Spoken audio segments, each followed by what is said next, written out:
Have you seen this whole controversy that they think that there's like these enormous What is structures? that? This is... I don't know, but there's a guy named Jimmy Corsetti. He has this great YouTube show called Bright Insight. He's been on my show many times. Very smart guy and very reasonable guy, and also is a huge believer that there's a missing chapter in ancient history. He doesn't believe in it.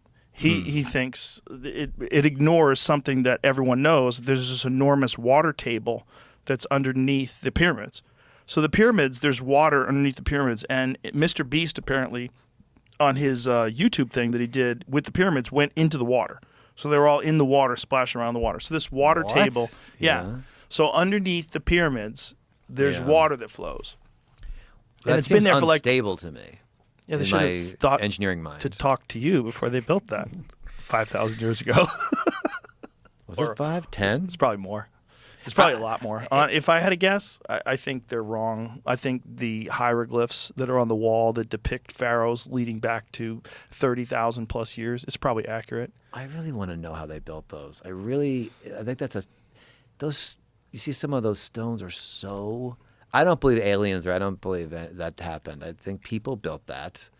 But how did they get some of those stones up there? Well, I was watching this guy. Here's the answer. I'll tell you who this guy is because shout out to him because he had a very interesting take on it. I watch a lot of these like silly YouTube videos that are all on like ancient history and ancient civilizations and stuff like that. But this one was really kind of interesting. Fat people falling down. And this guy is, I'll send it to you, Jamie. His name is Michael Button, and he had a very good point.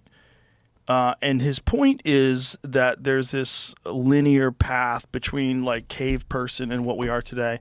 But he's saying, but human beings in the form that we exist in today have essentially been around for at least 315,000 years.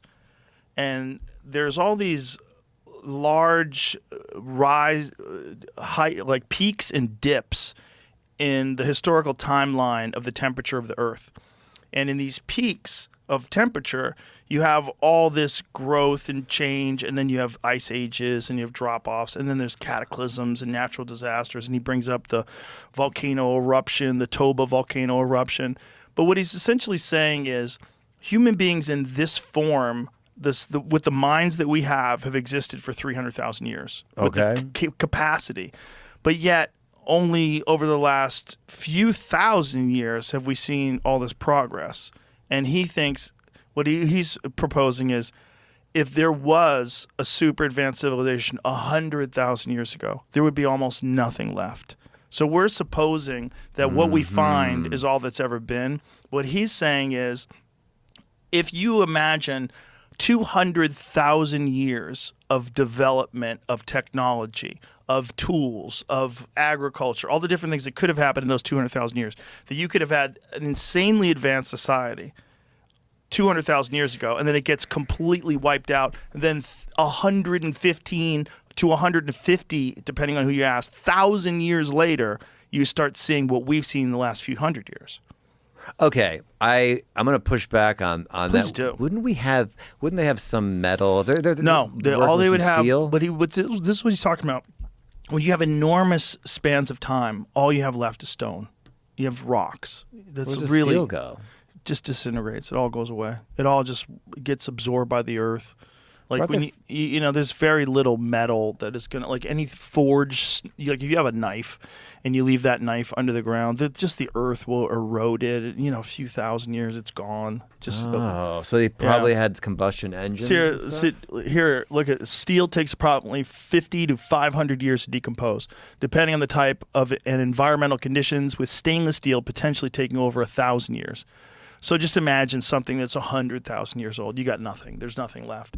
And he makes this very interesting argument in this video that I never considered before. It's just the timeline of human beings being human beings. And he's like, what was it? Why was there this great leap in technology? And it is completely possible that there was great leaps hundreds of thousands of years ago. But then the question is, like, what happened to us? How did we get so far ahead of all these other creatures? How did we get so far ahead? I know you talk everything? about like we're like this much smarter than a monkey. I mean, we have most genes. Most of our genes are chimpanzee genes. Most of them. What are the things under the pyramids that are pillars? What does that mean? I don't know if what they're seeing. See, it's some sort of satellite ground penetrating. Is it a radar? A type of radar, Jamie?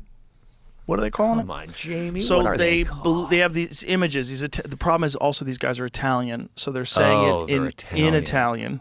And so I don't know exactly what they're saying. I'm just reading the translation. I want to hear their voice. I want to hear if they sound wacky. Yeah. Everybody is talking in Italian. Yeah. It sounds beautiful. But you could say nonsense shit with an Italian accent. It sounds incredible. Yeah. Because I don't speak Italian. Oh, yeah. You know? Beautiful language. Beautiful language. So these images that show these feet, look, if it's real and that stuff is under the water table, that's actually even fucking crazier.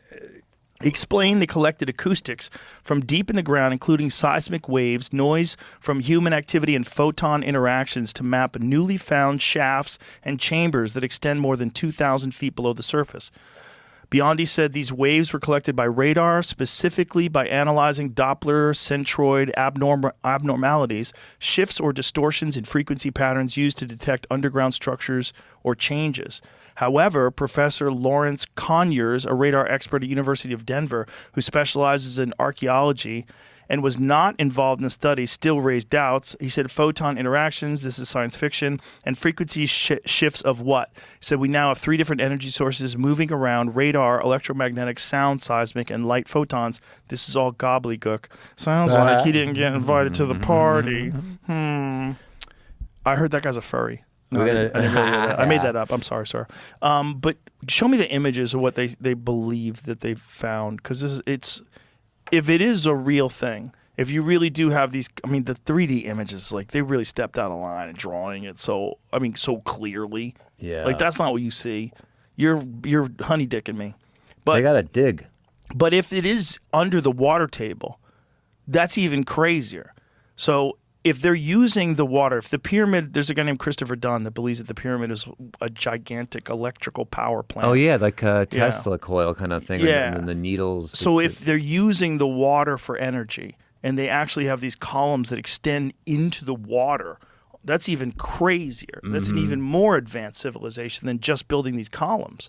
Well, we got to dig. Why don't we start digging there? Go over there. Me and you. Get down there. How many shovels do you think we need? Should we be safe and buy 4? Yeah, Get a couple definitely extras? Get 4 for sure. Couple extras.